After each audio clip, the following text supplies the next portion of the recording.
Vale, entonces ahora sí vamos dando inicio a la sesión del día de hoy. El día de ayer, ¿qué fue lo que estuvimos viendo? ¿Quién me puede decir?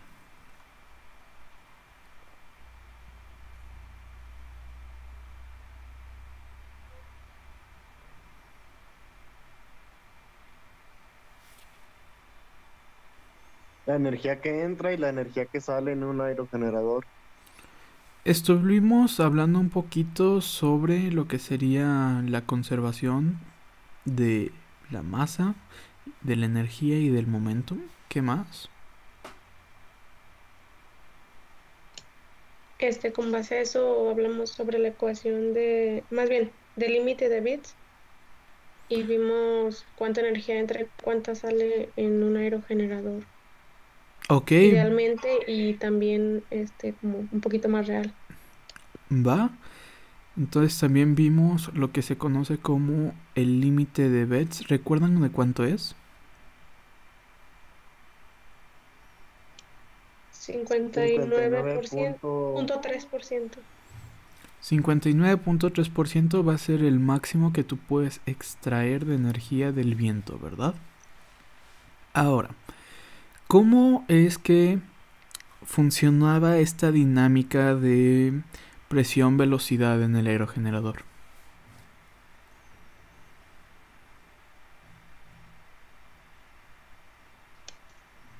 Si la presión era menor, la velocidad era mayor y al revés, si la velocidad era menor, la presión creo que era mayor.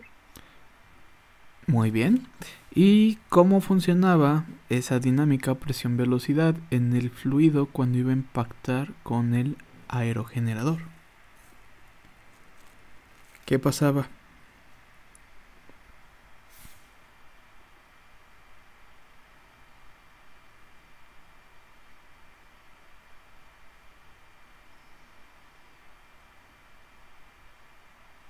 Como que el flujo se distorsionaba y perdía energía. Bueno, había que esperar a que se estabilizara de nuevo otra vez el flujo. Así es. Digamos que el flujo se desestabilizaba y tenías que esperar nuevamente a que se estabilizara en su punto normal, ¿verdad? Más precisamente, cuando el viento se acercaba al aerogenerador, la presión aumentaba, ¿verdad? Aumentaba causando un decremento en la velocidad, luego pasaba y la presión se bajaba mucho, causando lo que serían las estelas de viento. Y nuevamente se tiene que recuperar a sus condiciones normales. ¿Va? Entonces eso era lo que pasaba en el aerogenerador. Ahora, les dejé un ejercicio el día de ayer en el cual no encontré el PDF que yo tengo descargado. Bueno, tenía descargado porque tampoco encontré el que yo tenía. Y les pasé la información de una página. ¿Va? Les voy a compartir la pantalla para analizar esa información.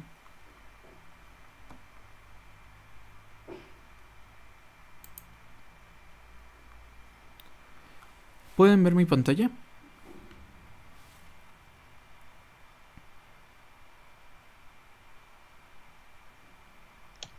Sí, profe, sí se ve. Bien.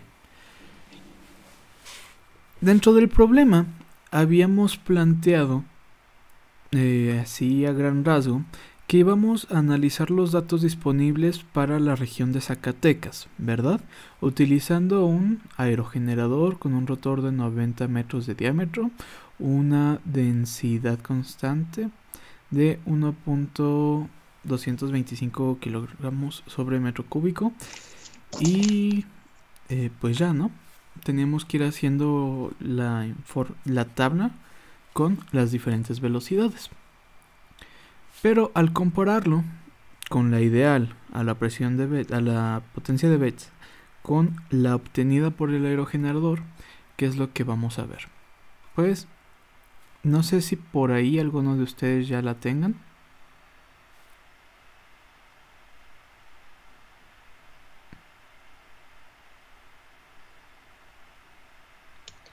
Le digo que yo solo 2, profe. Ok. ¿Te parece si ahorita terminas con esta y la compartes? Sí, profe, ¿ya la comparto o Si me quieres espero? ahorita después de que hablemos de esto, ¿te parece? Ok. Va. Entonces, hablando de lo que sería el aerogenerador, esta página es muy completa. Tiene información de varios modelos de aerogeneradores de varias marcas. Yo creo que todos acá estamos conscientes de que Siemens Gamesa será de las más importantes en este rubro, ¿vale? El aerogenerador que seleccionamos para este ejercicio es uno de Gamesa, de un diámetro de 90 metros, con una potencia de 2000 kilowatts, ¿va? ¿Qué es lo que me pueden decir de este aerogenerador así viéndolo a gran rasgo?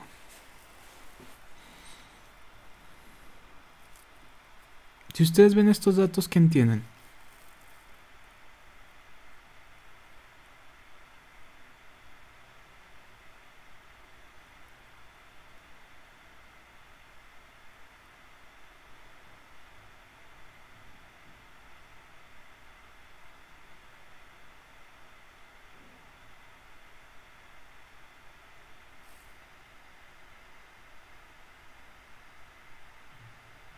¿No? ¿Nadie?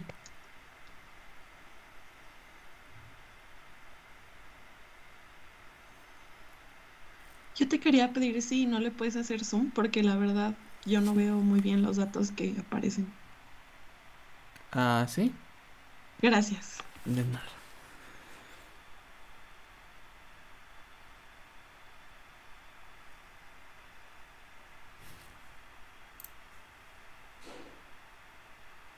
Bueno, datos importantes que vamos a encontrar aquí. Obviamente la potencia y el diámetro del rotor. También, ahorita en este punto, nos interesaría el número de palas, que si vemos aquí sería un aerogenerador de 3. Realmente el peso como que nos es indiferente, pero hablando del rotor, esta información nos es relevante. Nos dice que vamos a tener una velocidad mínima de 9 vueltas por minuto y una máxima de 19. Aquí vemos un que dice vitesse minimale de vent. Ok, quién sabe qué esté. Pero sería la velocidad mínima del viento, en este caso para su funcionamiento o su respectiva operación. Este aerogenerador va a empezar a funcionar cuando el viento se encuentre a 2.5 metros por segundo, ¿vale? Abajo de 2.5 metros por segundo el aerogenerador se encuentra detenido. La velocidad nominal, o digamos la mejor velocidad para que este esté funcionando, sería aproximadamente a 12 metros por segundo, y la velocidad máxima va a ser de 25 metros por segundo.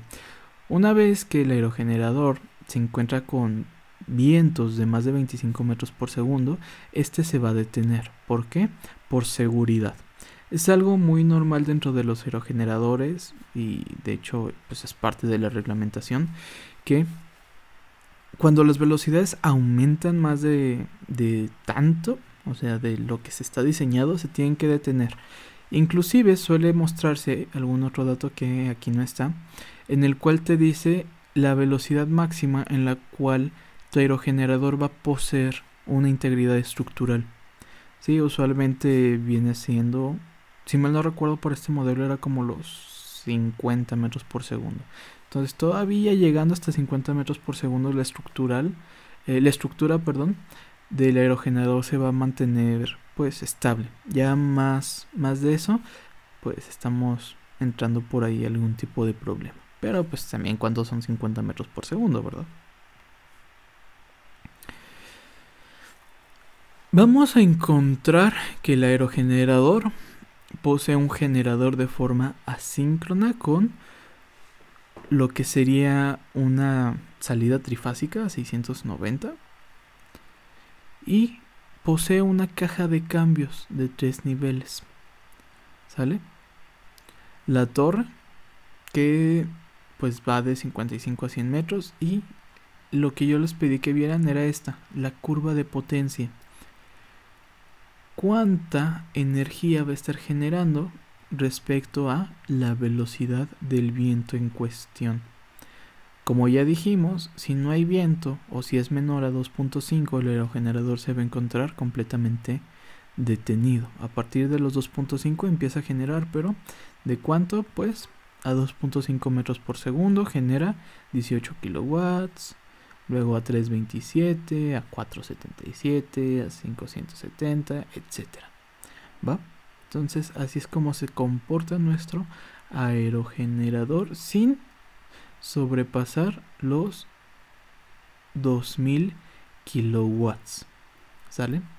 ¿Cuándo llega a los 2000 kilowatts? Pues en la potencia nominal, que si se fijan sería 12 metros por segundo. ¿Y qué podemos observar? Que llega a un punto máximo y empieza a descender posteriormente. ¿Ustedes por qué creen que empiece a descender?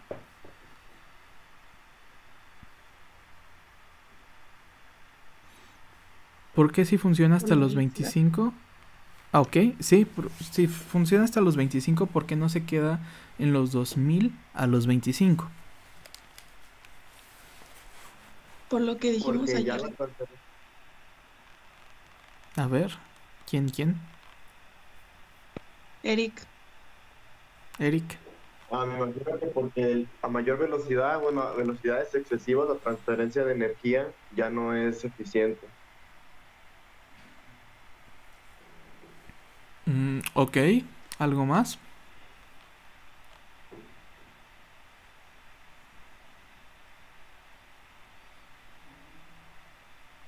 Mariana, por ahí también ibas a decir algo.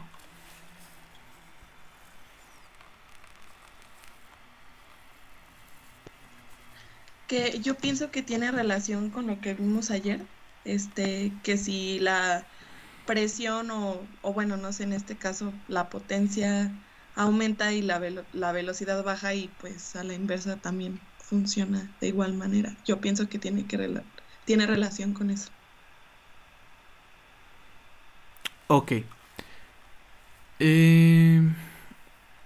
Esto lo podemos inferir un poco respecto a los datos que obtenemos más arriba. Te está diciendo que la velocidad máxima del rotor va a ser a 19 vueltas por minuto, ¿verdad? Estamos hablando que más o menos el rotor es de 50 toneladas. Entonces, entre las palas y lo que sería la nariz, entre comillas, eso pesa 50 toneladas. Háganlo girar esas 50 toneladas a 19 vueltas por minuto. ¿Creen que sea una velocidad buena, pesada para 50 toneladas?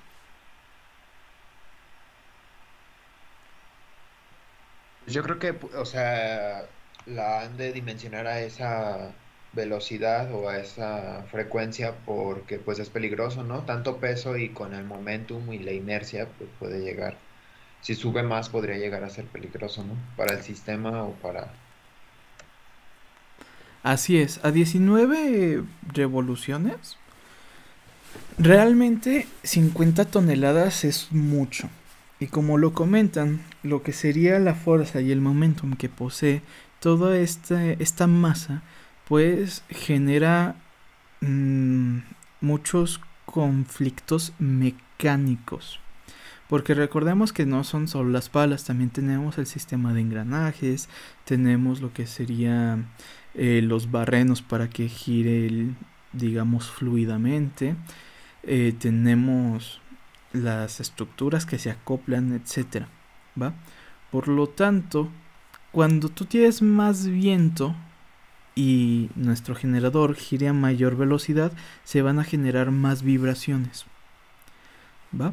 Entonces, entre más vibraciones tengas, más estrés mecánico vas a estar, digamos, metiéndole a todas estas piezas mecánicas. Por eso, ¿qué será? ¿21?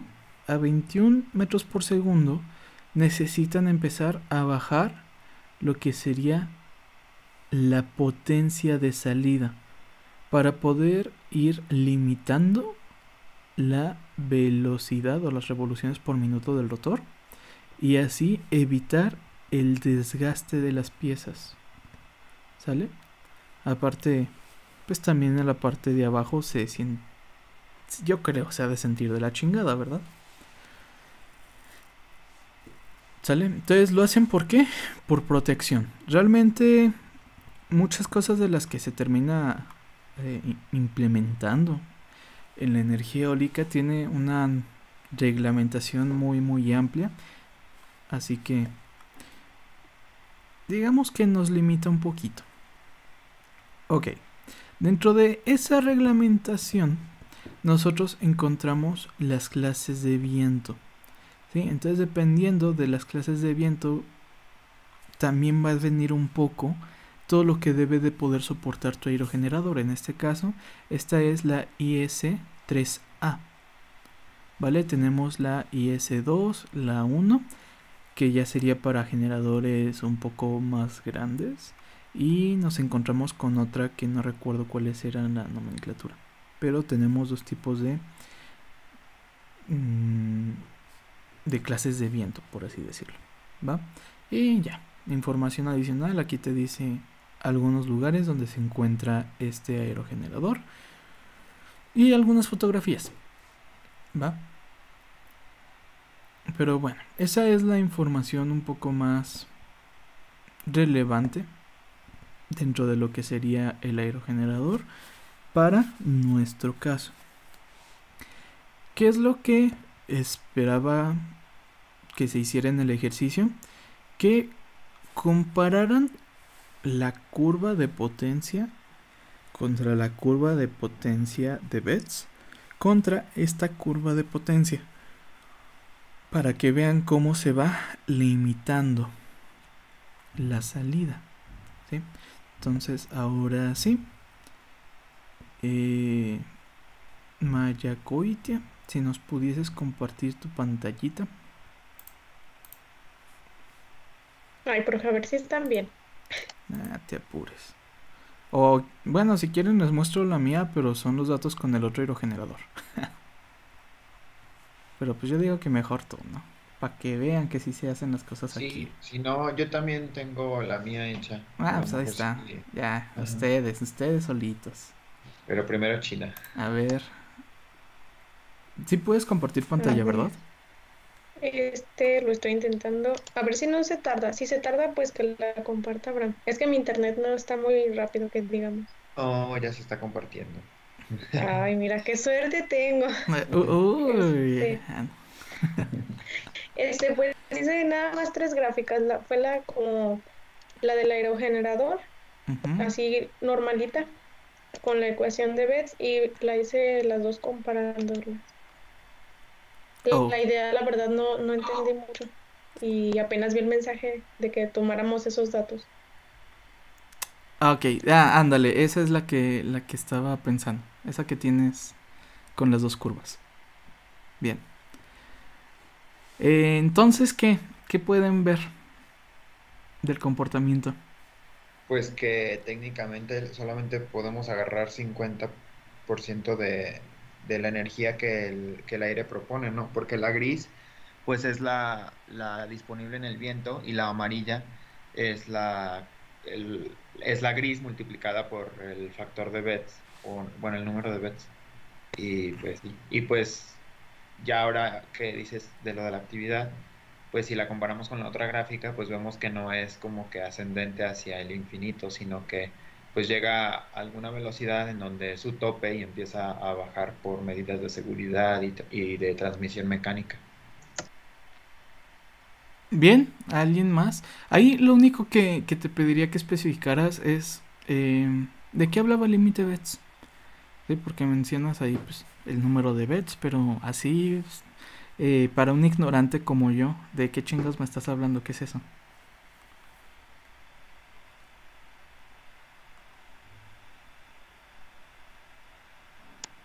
¿Y yo? Pues si quieres, digo. Nada No, más pues para lo que, terminar tu participación, pero pues, o sea, a lo que entendí ayer es que es el coeficiente que indica cuánta energía, lo máximo de energía que vas a poder sacar del aire con una turbina eólica o de un fluido realmente. bien, pues sí, eso es el límite de Betz. Recuerden eso, es lo máximo que ustedes van a poder extraer, ¿va? Y pues en realidad siempre, casi siempre vamos a estar disponiendo de un poco más de energía de la que teóricamente nosotros vamos a poder extraer, ¿verdad? Así que realmente el hecho de por ahí toparnos con el límite de Betz, digamos con esta limitación, pues no nos afecta tanto, ¿va?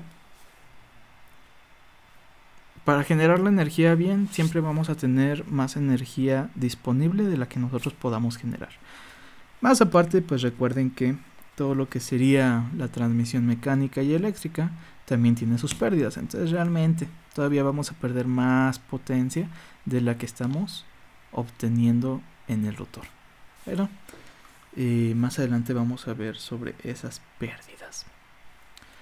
¿Queda claro lo que sería la potencia disponible, la de Betz y la real?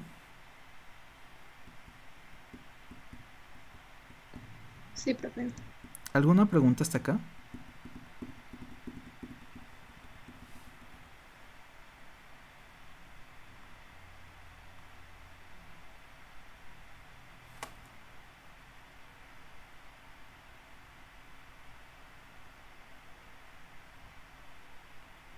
¿No?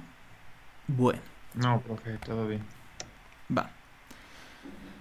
Ahora vamos a estar analizando lo que sería el viento. Ya hemos estado analizando el viento, pero en función de qué? De la potencia disponible, ¿verdad? Ahora simplemente vamos a hablar del viento.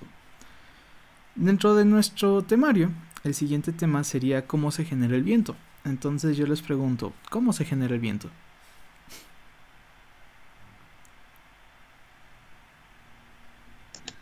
Pues por diferencias de temperatura o Ok. ¿a qué se refiere? Sí, ¿cómo Sí. se genera el viento? ¿Cómo se generan las corrientes de viento? ¿Hay diferencias de temperatura? ¿Qué más?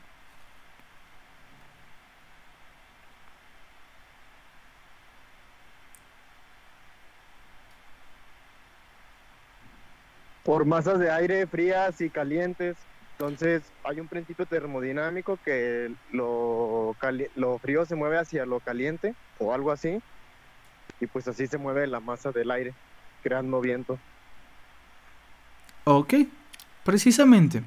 El viento se genera debido a estas masas con diferente temperatura. ¿Sale? A esto se le conoce un poco más como el efecto Coriolis. ¿Sí? El efecto Coriolis sería lo que provoca los movimientos de estas masas. Pero, fundamentalmente, ¿dónde suceden estos movimientos? Van a suceder en la troposfera. ¿Sí? ¿Y a qué se deberá entonces la diferencia de las temperaturas? A la presión. 1, a la presión y 2, Al sol, porque el sol calienta la tierra de manera desigual. así es, a la radiación solar. Termodinámicamente ya sabemos que vamos a tener siempre un gradiente de temperatura, ¿verdad? ¿Qué pasa con el calor?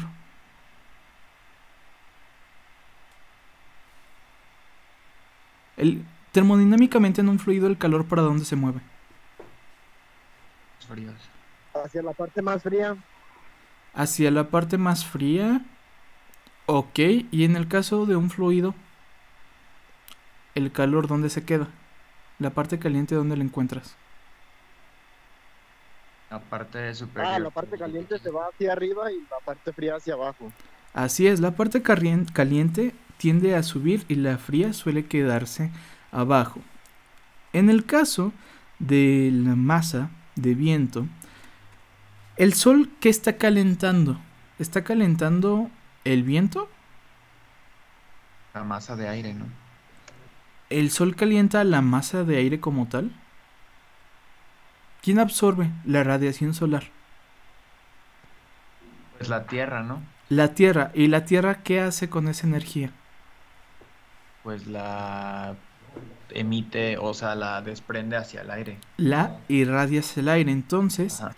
el aire caliente, ¿en dónde empieza? En la parte de abajo. Por lo tanto, va a tender a subir. Y obviamente, cuando el aire caliente sube, arriba, ¿quién se encuentra? La masa de tierra. La masa de tierra, se checaron. La masa de viento fría. ¿Qué va a pasar con esa masa de viento fría? Se va a mover para tomar el lugar de la masa de viento caliente que está moviéndose. Por eso nosotros vamos a tener digamos, movimiento. ¿Va? Algo muy interesante es las zonas en las que se está generando estos efectos. Más o menos ubican las zonas.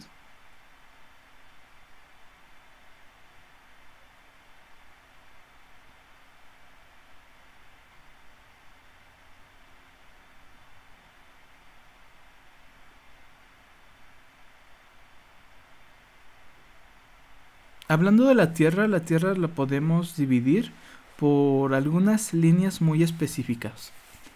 ¿Recuerdan el nombre de estas?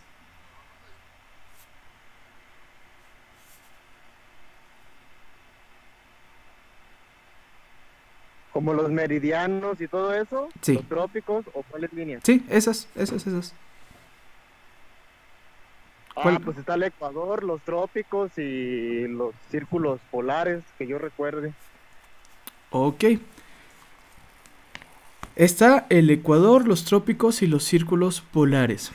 Nosotros podemos hacer una división respectiva a partir de estas, digamos, líneas, o ¿cómo las podemos llamar? ¿Latitudes? ¿Sería un poco más preciso?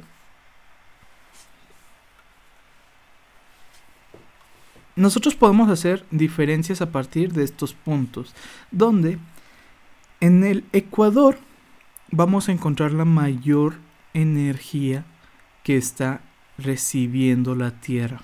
¿Sí? En el Ecuador siempre, bueno, ya sabemos que va a ser como la zona más cálida, y del Ecuador para los polos se va a ir enfriando. Entonces, esa misma dinámica va a pasar con el fluido. ¿Va? Para representar un poquito mejor todo esto, ¿qué pasó, Humberto? Ay, Dios santo, aléjate un poquito del micrófono. No se te entiende. Ahí. ¿No es cuando los vientos calientes suben hacia los polos y bueno, suben y bajan hacia los polos y los vientos fríos son los que bajan?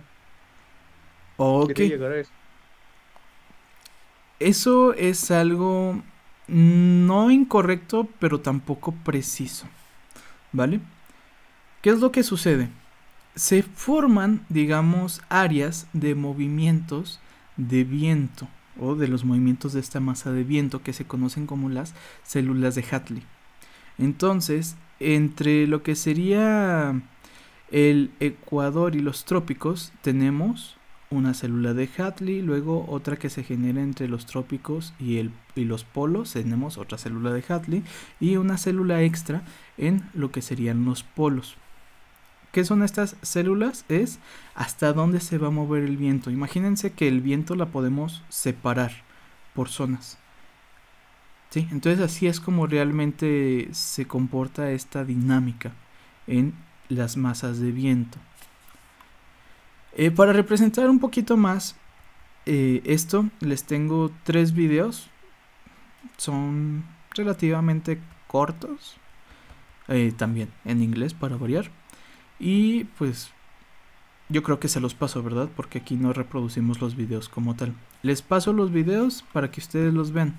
Y pues si quieren, con eso terminamos la clase. Yo creo que se van a llevar verlos, analizarlos y comprenderlos. Sí, de aquí a las 12, sencillamente. ¿O quieren que los reproduzca y los vayamos explicando?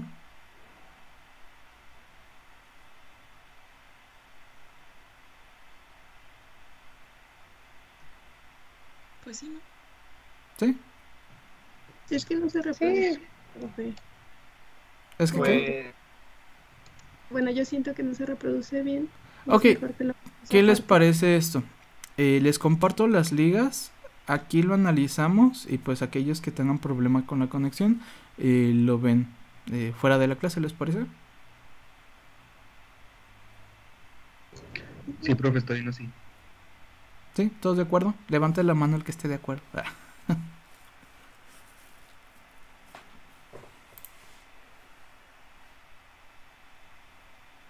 Bien, una persona de acuerdo.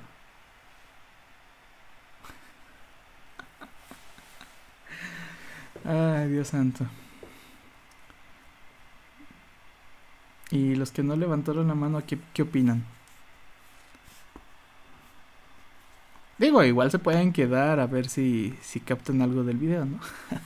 No pasa nada. Sí, ya me quiero quedar, pero no la sé levantar en el celular. Ah, En el ok. celular. Ah, bueno. Entonces les paso las ligas para aquellos que tengan problemas, ya sea de su conexión o de mi conexión. Why are all the Earth's deserts on a similar latitude? And what gives Entonces este sería el primer video.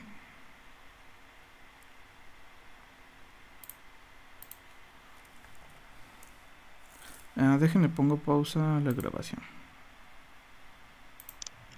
que pues la rotación del planeta juega un papel muy importante, que no es solamente la radiación, sino también la rotación.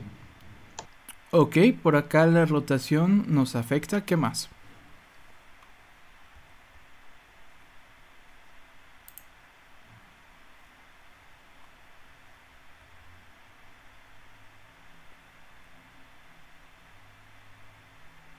Pues lo que nos comentabas de que la mayor energía se concentra en el Ecuador. Ok. ¿Qué otra cosita? Aquí está lo del Ecuador. Ujú.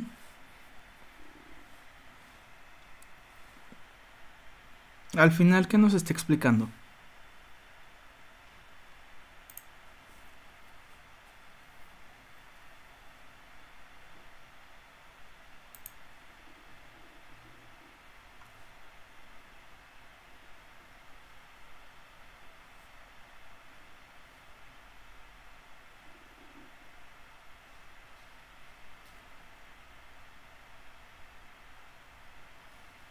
Al final del video, ¿qué nos explica?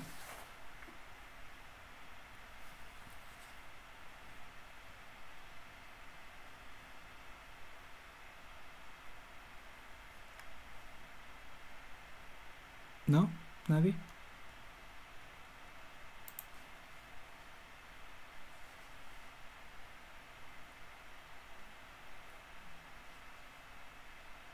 Bueno, al final del video, por ahí alguien iba a hablar, ¿sí? Perdón, es que no podía prender mi micrófono. Pues que se mantiene en equilibrio, ¿no? Bueno, no alcancé a escuchar bien qué, pero qué es lo que mantiene que a los 40 grados de latitud, tanto del norte al sur, se mantengan las temperaturas, pues sí frías y sí calientes, pero en equilibrio, pues no que se haga más caliente el centro y más frío los polos. Ok, nos está hablando un poquito de lo que serían los gradientes de temperatura fuera de los polos, ¿verdad? El cómo se comporta esa dinámica en el fluido. Bien, al final, ya final, nos explica que todo esto toma la forma, digamos, de 3 círculos en los cuales se va a estar moviendo esta dinámica, que se explica en el siguiente video. Bien. the last video showed that different parts of the Earth heat up differently, with the equator Bueno, este segundo video nos está diciendo que si la Tierra no tuviera un giro, solamente tendríamos una célula por cada lado del hemisferio, ¿va? Pero debido al movimiento que posee, se están generando 3 células. La primer célula, la más céntrica, ¿cómo se llamaba? La célula de Hadley. Luego tenemos las células más exteriores, las polares, y las intermedias, las células de Farrell. Estas células lo que hacen es mover las masas de viento referente a las temperaturas. ¿De qué forma? En el trópico nos encontramos con una mayor energía, ¿verdad? Vamos a tener más calor. Por lo tanto, ese calor va a tender a subir. En cambio, en los polos encontramos menor temperatura. En el centro del polo va a tender a bajar. Va a ser en estas partes intermedias en las cuales va a regresar la masa de aire que se está subiendo, generando de esa forma las tres células que van a funcionar, lo dice como si fuera un sistema de engranajes, ¿cierto? Por aquí tenía esa. Sí. Generando este sistema de engranajes, ¿va? En el cual va a tener, si influye algo, bueno, sí influye mucho el intercambio de fluidos que se está generando. No es como que esté delimitada, simplemente aquí sube y para acá baja, ¿vale?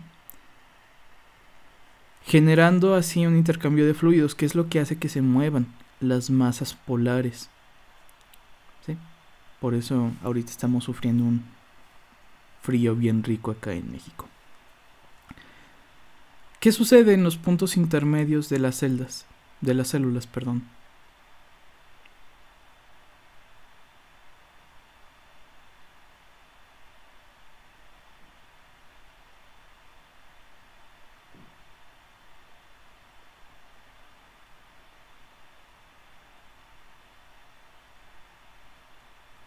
Es como que los fluidos van como en sentido contrario, como que chocan y se tienen que ir pues para abajo o para arriba.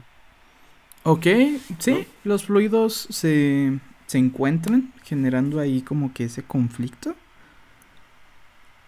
¿Qué más? ¿Qué te explicaba de las presiones en lo que serían, pues, los polos, el ecuador y los trópicos? ¿Qué te explicaba? Que iban a existir, ¿qué cosa? Cambios de presión, ¿sí? Estos mismos cambios de presión son los que nos ayudaba a los movimientos en los cuales la masa de viento sube o baja. Como consecuencia de estos efectos que teníamos, zonas muy cálidas o lluviosas, en este caso zonas lluviosas, las que encontramos aquí, que serían que las zonas más, ¿cómo lo podrían decir? Como más tropical. Como más tropicales, sí. ¿Sí? Donde llueve más, aparte de que, pues por acá, Reino Unido también está involucrado en estas zonas. Por eso luego Reino Unido es conocido por sus lluvias. En cambio, en las zonas de temperatura alta, ¿qué pasaba?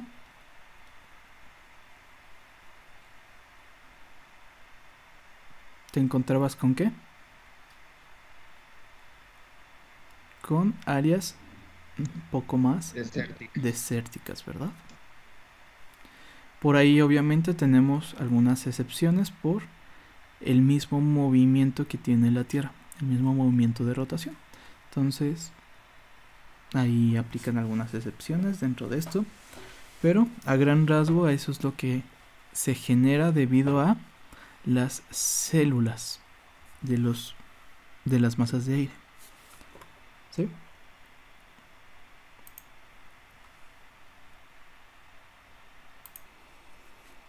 ¿De qué va hablando este video? A ver, aparte del efecto Coriolis. ¿O alguien que me pueda decir el efecto Coriolis más céntrico?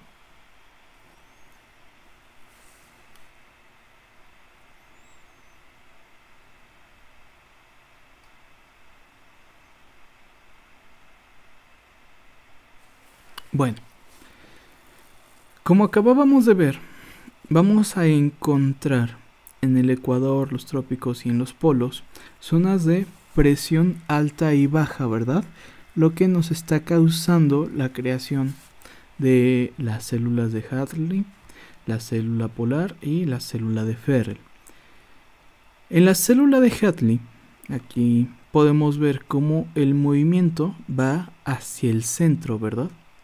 Entonces la rotación se va dirigiendo hacia el centro para que suba por el centro y luego baje por los ecuadores.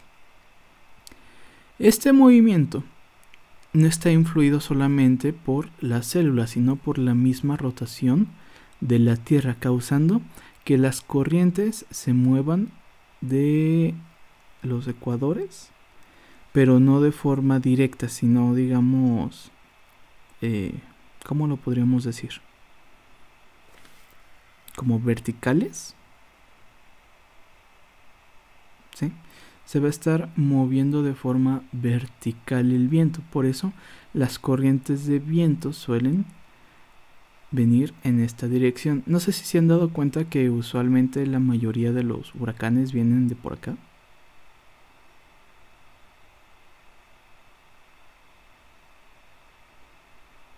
¿Sí? ¿Sí se han dado cuenta de eso? Que en México la mayoría de los huracanes vienen de por acá y luego en Estados Unidos hay otros que vienen de por acá.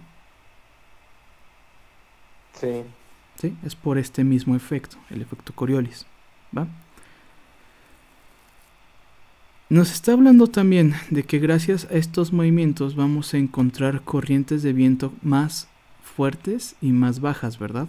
¿Dónde encontramos las corrientes más fuertes?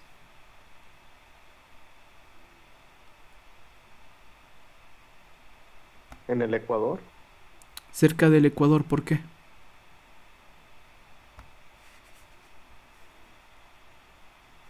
Porque ahí la son velocidad de chocan las rotación es más corrientes. grande. Porque acá es donde se encuentra la mayor velocidad de rotación, ¿sale? En este caso, al ser una esfera, si tú te posicionas en los polos, realmente no estás experimentando alguna fuerza de rotación o estás experimentando fuerzas mínimas. Entonces, conforme te vas moviendo al ecuador, hacia la zona central de la Tierra, la fuerza de rotación va a tener un mayor impacto. Por lo tanto, el viento va a ser a mayor medida, ¿sí? Entonces aquí ya está involucrando las células, el efecto Coriolis y la velocidad de la Tierra, ¿sale? Se podría decir entonces que las zonas cercanas al Ecuador tienen potencial eólico, ¿sí o no?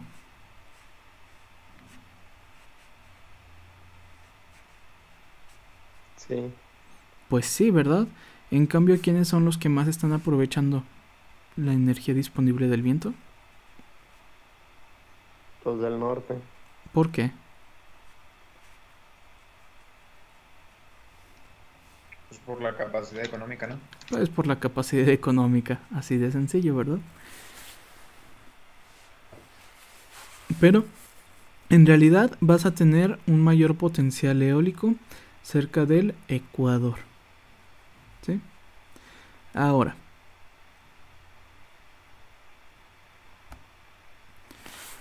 nos explica también un poco lo que serían las corrientes polares de viento, del donde provienen y las dinámicas que tienen los fluidos. Algo más que nos esté explicando. Ah, aquí está, un diagramita más bonito. Algo más que nos explique.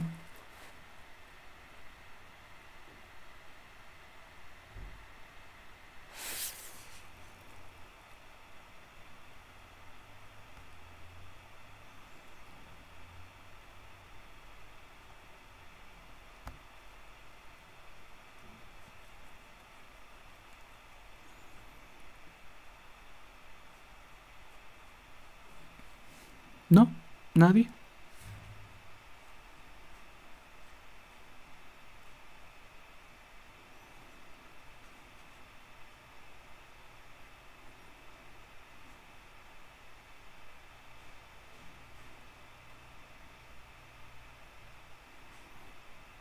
Bueno, Únicamente nos habla un poquito más de el movimiento de los fluidos según la célula en la que se esté involucrando. Si estamos hablando de la célula de Hadley, los vientos ¿para dónde van a ir? Para la izquierda de la rotación. Si estamos hablando de la célula de Farrell, ¿para dónde va? Para la derecha. Y nos explica que este mismo efecto pues no es exclusivo de la Tierra. Y ya, a gran rasgo, eso es lo que nos involucra la generación del viento, del cómo se generan las corrientes de viento. ¿Sí? Creo que esto es un poquito más claro con las ilustraciones.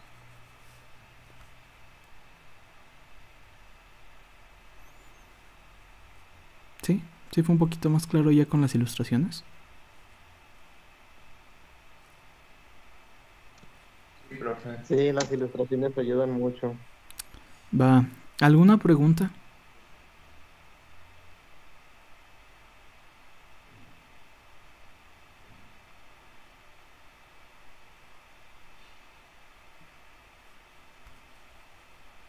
¿No hay como sus excepciones debido a las masas continentales o a las estaciones del año?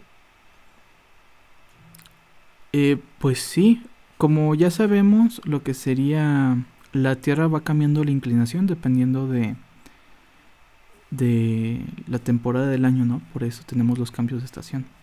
Entonces, obviamente, esta dinámica también va a tener alguna fluctuación respectiva. Además de que con las masas continentales vamos a encontrar pues un cuerpo de oposición respecto a estos al movimiento del fluido del viento, ¿verdad? Entonces por eso llegamos a tener pérdidas y por eso mismo la tendencia es obtener la energía cerca de ¿dónde? De las costas. La tendencia, si se fijan, es irnos metiendo al mar, donde no tenemos cuerpos que opongan esta energía.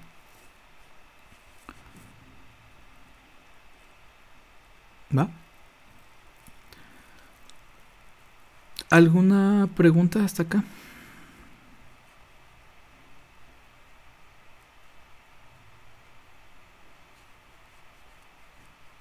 Todo bien, profe. ¿Sí?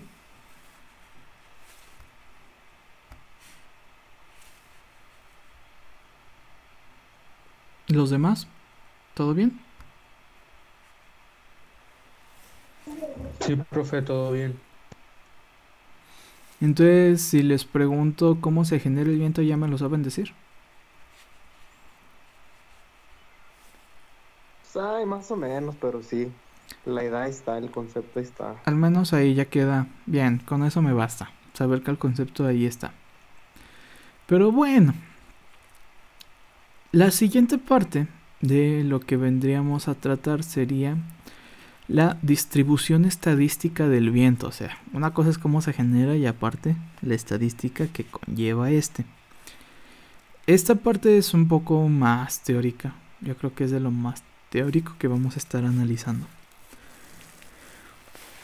Pero antes de llegar a esto me gustaría preguntarle. Ya tenemos fecha para parciales.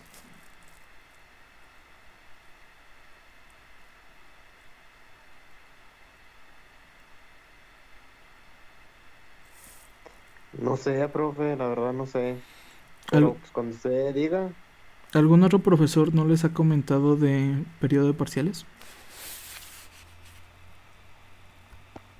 De la carrera no. Hablando de lo que sería la distribución estadística que vamos a tener en el viento, ¿por qué creen que se deban las distribuciones las diferencias en el viento que vamos a estar teniendo, que conlleva el estudio de una distribución estadística? ¿Ustedes por qué creen que sea?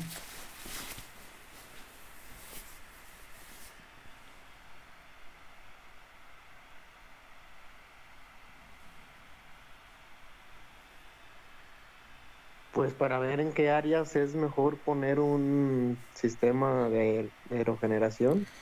Ok. Hay que tener estadísticas, ¿no? Pues para saber en dónde es mejor y dónde no. Ok, y sí, correcto, o sea, A fin y a cabo, si lo que vamos a hacer es generar energía a partir del viento, pues nos interesa que todo el año tengamos viento, ¿verdad? Pero, ¿por qué se debe que tenemos un viento tan variable? ¿Por qué vamos a encontrarnos con que el viento puede ir de, no sé, 5 metros por segundo a 10 metros por segundo en cuestión de minutos? O segundos inclusive. ¿Esto por qué se debe? Lo podemos inferir con lo que acabamos de ver.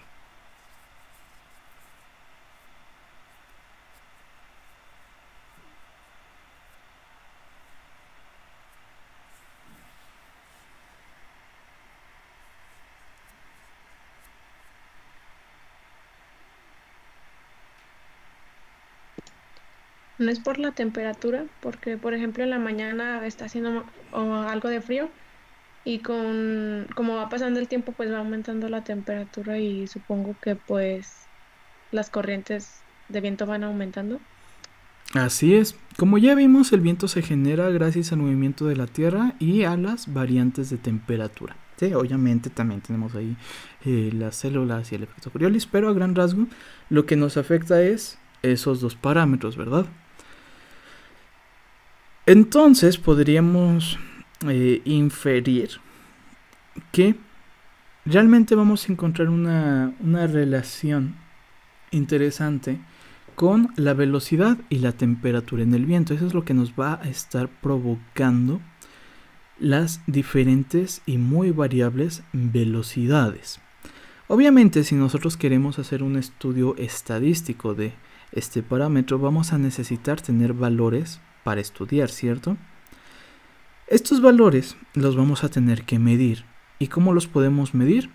Pues con instrumentos, específicamente anemómetros y veletas.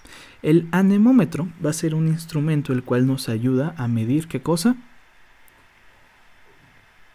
¿Han escuchado sobre el anemómetro? Y la dirección La del viento. velocidad y el sentido de viento. Como tal, el anemómetro nos ayuda a medir la velocidad. Lo que es la veleta nos ayuda a medir la dirección. Ustedes me imagino que han visto de estos que son como pequeños... Usualmente se encuentran en torres, que son como superficies semicirculares. Y aparte hay otra superficie que es como una cola, así tal cual una colita.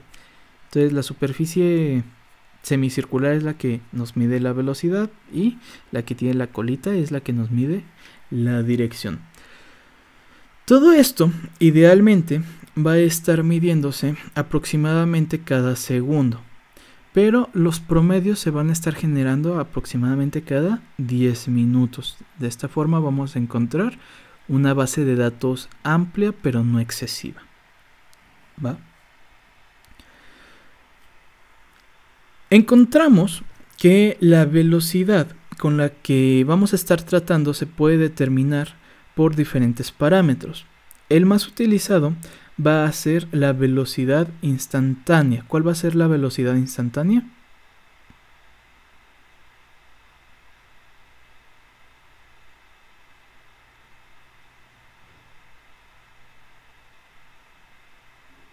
La que se mide en el instante, ¿sale? Cada cuánto se va a estar midiendo, cada segundo. Después nos encontramos con el valor medio, que sería el promedio que se suele promediar cada cuánto, cada 10 minutos. En el caso de estudios meteorológicos, realmente no nos importa mucha precisión, por eso es cada 10 minutos, pero tenemos áreas en las cuales es más importante el estar midiendo estos parámetros. Por ejemplo, el aeronáutico. En el caso de los estudios en aeronáutica, más o menos el promedio se hace cada 2 minutos. Por lo que podemos inferir que realmente no existe, digamos, una medida estandarizada. Es más dependiendo de tus necesidades y para tu respectiva aplicación. Si yo les pidiera que generaran una base de datos en la cual me tienen que estar mostrando el promedio de la velocidad del viento para hacer un estudio eólico, ¿cada cuánto lo estarían haciendo? Si les dijera 2 o cada 10 minutos, ¿cuál de los dos les sirve? Yo diría que el de 2 porque tomas más muestras y la medición es más precisa. Ok, tú dirías el de 2 para tomar un mayor muestreo. ¿Alguien que comparta o difiera esta opinión?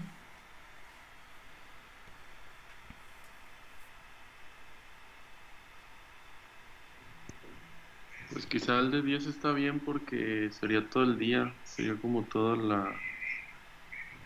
Se va promediando a final de cuentas. ¿Alguien más? Yo igual pienso que el de 10 estaría bien, porque igual nos damos cuenta de cómo está la situación. O sea, no necesitas ser tan exacto como cada 2 minutos. Ok. Pues ni es tan mal, pero tampoco es correcto. O sea,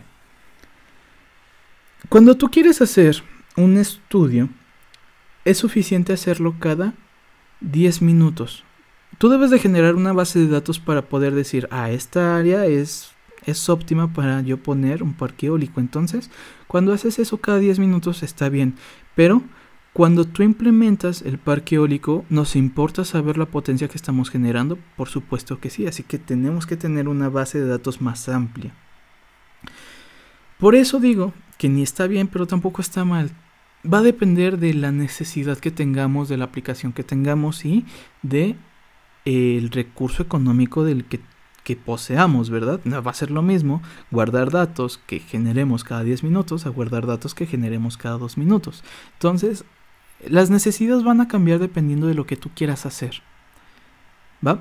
Para un parque eólico va a ser necesario tomar una muestra más regular. Para un estudio eólico no necesitamos tanta rigurosidad, porque aparte, para un estudio, para tu poder determinar que un área es óptima, para tu poder poner aerogeneradores, se hace un estudio puntual de al menos un año, y aparte es recomendable tener datos de 20 años atrás, ¿sí? Entonces, si tú quieres poner un parque, óptimamente deberías de tener una base de datos, no sé, digamos de una estación meteorológica de la ciudad, ¿sí? De que tenga información de aproximadamente 20 años atrás, más aparte tú debes de hacer un estudio puntual durante un año completo, ¿va?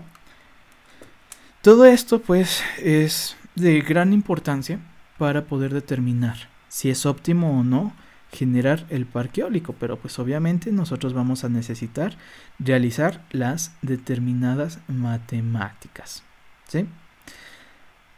¿Recuerdan estadística? ¿Cómo les fue ahí? Bien, esa sí la tuvimos presencial. ¿La tuvieron presencial y cómo les fue? ¿Bien? ¿Tranquilo? ¿A gusto?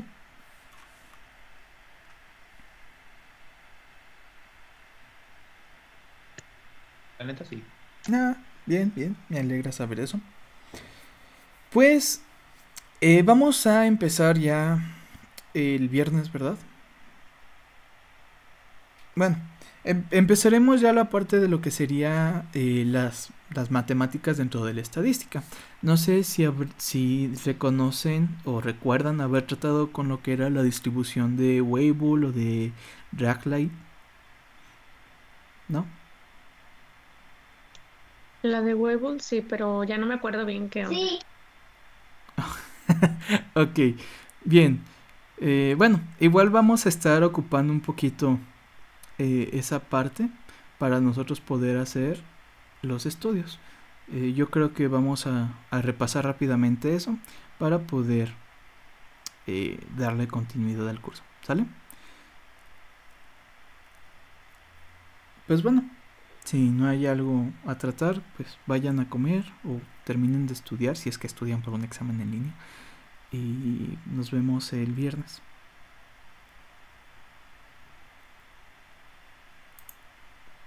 Sale, profe, que esté bien. Sí, pero Ahora. puede ser.